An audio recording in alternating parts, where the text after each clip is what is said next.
กันควายลุมemไหมอะนี่ที่อะซะ cho nên mà với cái plain field là hắn explain thế là một bằng lấy tụi cái chọc về nở là cái người tây tây là cái hắn cho chứ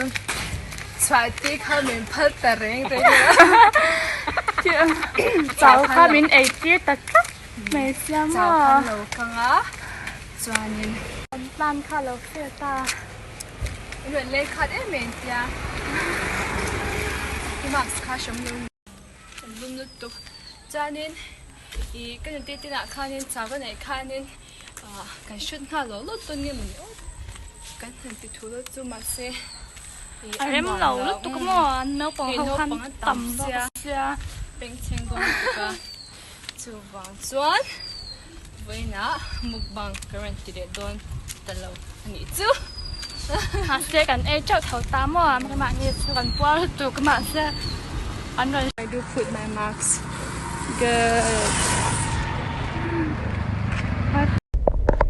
Hey here, can back in being anya. So can back in for lang thế. Okay. Lang thế.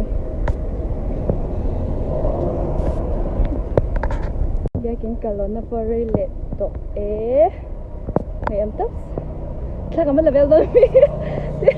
mi in so mi tu so nghe tiếng lắm tiếng ngờ ai chàng giọt in hey mùi xia anh ấy phát hey cắn cắn làm mình tụi cắn thanh tụi Hello Miss Nula lại đu ole bài phát số nhiệt drinks cần lấy cắn lò mẹ bây giờ cái món nồi chọc ấy cô mình dán nó mỏ làm bằng em la hey cho đây sẽ lấy cùng rụp mơ phải tắt Patahi lychee dragon energy drink okay cheers cheers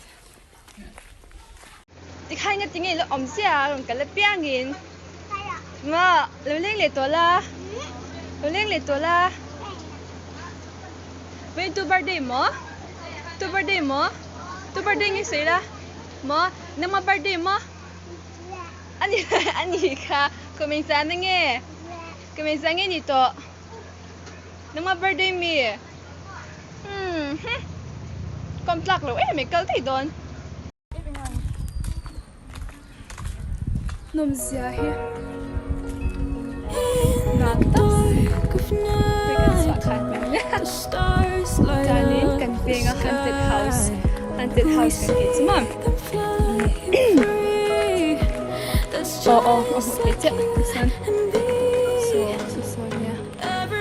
haunted house cần tiền chân su tu tiếng ha vật sang cần ba su nít sang là vật su ya in chimchi mà hi haunted chimchi apa chu tiam ta ems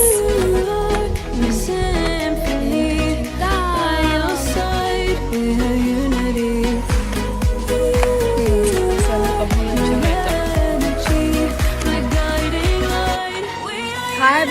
bolo